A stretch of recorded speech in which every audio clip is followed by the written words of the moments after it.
Hi, this is Ricky Spencer for the Sociology of Media Voices series, Media Bites. And today we have the absolute pleasure of having a famous comedian, Jacci Pillar. And Jacci Bardy is also an anthropologist. And they say that they are sometimes comedian. Their PhD projects looks at the politics of laughter and examines if authentic irony, online political satire, has the capacity to change minds and the social status quo. Wow, what an interesting exploration. Jacci, welcome. Thank you. Thank you, Ricky. Thank you for having me. It's good to be here. Oh, Jacci, tell us the Jacci Brady story. Okay, well, like you mentioned before, I use Jacci Pillar on stage, and that is because Pillar is my grandmother's maiden name on my dad's side, and she was a particularly strong women's rights advocate for her age. Now, Dad was 20 years older than Mum, so if Marion was around, or she'd be about 110, I think. Oh, So she was one of those, they used to call them women in comfortable shoes, which was a kind of a subtle hint that they were potentially lesbian. That was the overtone of any woman that was in the women's rights movement in Australia in the early 1900s. So that's why I use Jacci Pillar on stage, and Jacci Bardy is my birth name. So wonderful. And let us now it's such an interesting topic that you're exploring. What sort of gave you the inspiration to take that pathway? I noticed that my favourite political satire products were, and all throughout my life, I've loved people like Clark and Dorr, the two gentlemen that sat together and talked like politicians, but it was very subtle, deadpan, ironic. And first of all, I didn't understand it because I'm also autistic, and I used to take it literally myself. And then over the years, I've learned to appreciate it more and understand it. And I then got online to watch honest Australian government ads. So, Oh, so okay. they are done by the Juice Media. Big shout out to the Juice Media. They do some awesome comedy and political satire. And the comments were like angry because people did not recognize it as satire. The first Oh, thing that I thought is, oh, it's not just me as a really literal autistic person that didn't first understand this. So I wondered, does this mean that some of the comments were people from what gets traditionally called politically disengaged audiences, or people who would not talk about politics at a barbecue? So I thought, so is this capturing them? Why is it capturing them? Is it because they're looking for news and they're mistaking satire for news and news for satire? And this an accidental byproduct of the algorithms of social media. So that's where it came from. Came from angry comments on honest Australian government ads. isn't that interesting? Because if we look back at say the 80s and 90s, which I sort of was my sort of era, where we had so many television shows Yeah, that took the satire level of the news. I'm yeah. thinking of Full Frontal, Good uh, News Week. the new yeah Newsweek, Yep. and people really loved that and to have a look and laugh at the news. And I remember Mike Moore with Frontline, the series of news, and really looking, almost introspectively and Yep. laughing. Why do you think there is such now a shift away from that, looking at the satire of news, and people now really seem to be taking things overtly literal again? Yeah. To being too serious. Uh, Yeah. I think there's been a shift since around the 90s.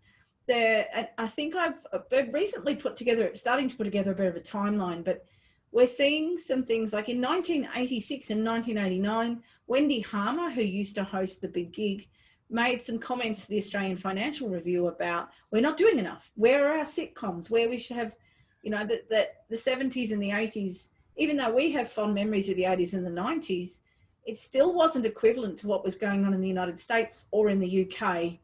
If we look at sort of similar audience and with BBC and those sort of things. Absolutely. So there was much more going on. So I think there's been a slow sort of, and as I unpack this research in the next few years, I've got a few hypotheses, but one of them is also around, we've had a sort of cultural shift away from the convict heritage, white Australian convict heritage. People have become more ashamed of that, and you know, the legitimate reasons. We are invaders, we're not really settlers, we can't even use that language anymore. But that's also been, perhaps very, very early in my research, a sort of parallel shift away from laughing at dark things, which we've sanitized our humor of sorts, and we're not as larrikin. There's an expression in the Australian humour studies about larrikinism, you know, being Australian larrikins. So I think there's a bit of there's been a cultural shift going on, and perhaps the pendulum's starting to swing back the other way, because we've recently had some changes in defamation laws and things. So since 1990s, comedians have actually been scared of defamation as well. There's been very much a cultural shift around, I don't know, comedy seems to have copped it quite a bit. I think. Which is sad. So how does Jacci Pillar then, as the characters you develop through her, how does that, when you're thinking of material, do you have to now self-censor yourself? And I'm thinking more in terms of the creative self. Yeah. Can you still write something and then you censor it? Oh no, I can't say that because I could get.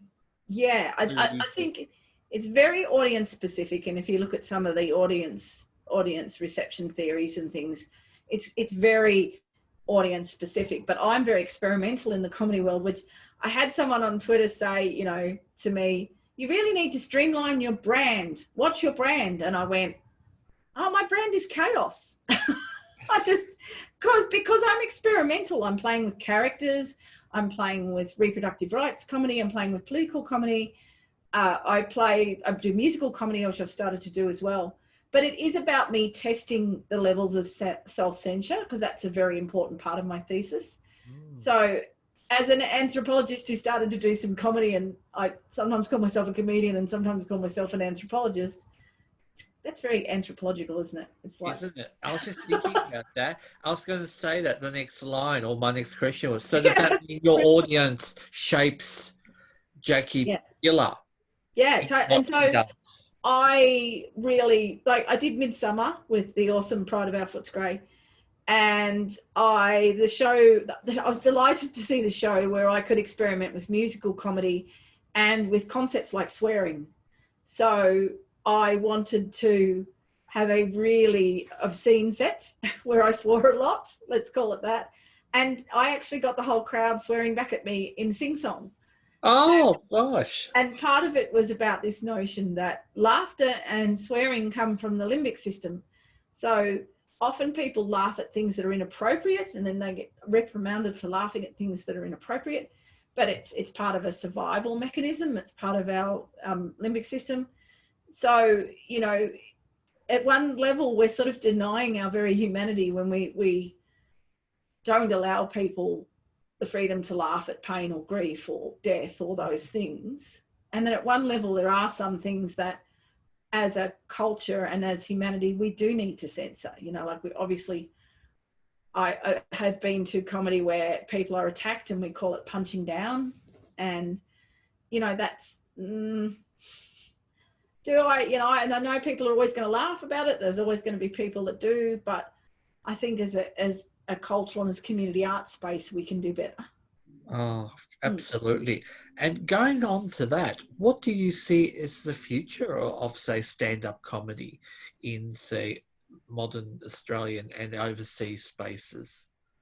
Well, that's a huge question. For me, it is... I know there are some forms of comedy and some ways that comedy exists that I'm always going to disagree with, but I also believe in the implied right to political expression. And whilst I think as a culture, what we need to do, and when I say the word culture, I mean as Australians and diverse Australians, through gender diversity, through ethnic diversity, through all of the different layers of intersectional diversity, is that we start taking more agency over what we go to, what we see, what we engage with. So I'd like to see more of an investment back into the community art space. People going, I mean, obviously at the moment, our lives in a pandemic are very different. And in the next 2 to 4 years, I'm hoping that we have more balance back between live events and online events. But a more of an investment into community arts and less of an investment into big media corporations would be a good point. I'm not saying that big media corporations are off limits, not at all. It's very important to be represented on mainstream media as well. But I think as that Australians as need to practice more agency over our audience, what in supply and demand. Okay, we are the ones that are saying what we want to see. So we have the ability to scroll on by or not go to an event, but then we also have the ability to know that we haven't censored the arts, if that makes sense. Oh, absolutely. Yeah. And thank you so much, Jackie, for giving us an insight into Jacci Pillar, the comedian, and also Jacci Bardy, the anthropologist. And if anyone is interested in seeing your character, Jacci Pillar, where can they contact you, or where are you next performing? The next thing, Jacci Pillar is on Facebook, and it's Okay. JACCIP. There's two. There's my personal Jacci Pillar, and the actual comedy page. I'd encourage people to go and like the Jacci Pillar comedy page. It's just at Jacci Pillar, JACCIPLLPILLAR. I couldn't spell my own stage name then.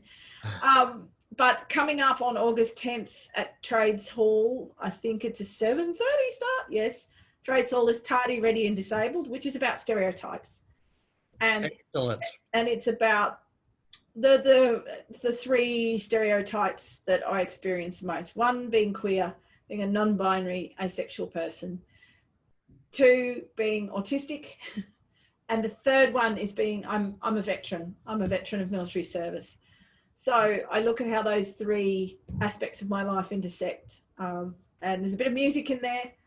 And none of my characters are coming out, but I will be talking about them. So Fabulous. Okay, well, thank you so much for giving us this great insight. And we really look forward to hearing more about your PhD as you progress through that journey of online political satire. Thank you so much. And for everyone for listening, again, we'll have the information about where you can find Jacci Pillar on stage. And if you would like to contact them, you may do so through the Facebook. And I'm sure that they will be very happy and to have connected with you. Thank you so much for listening to our broadcast today.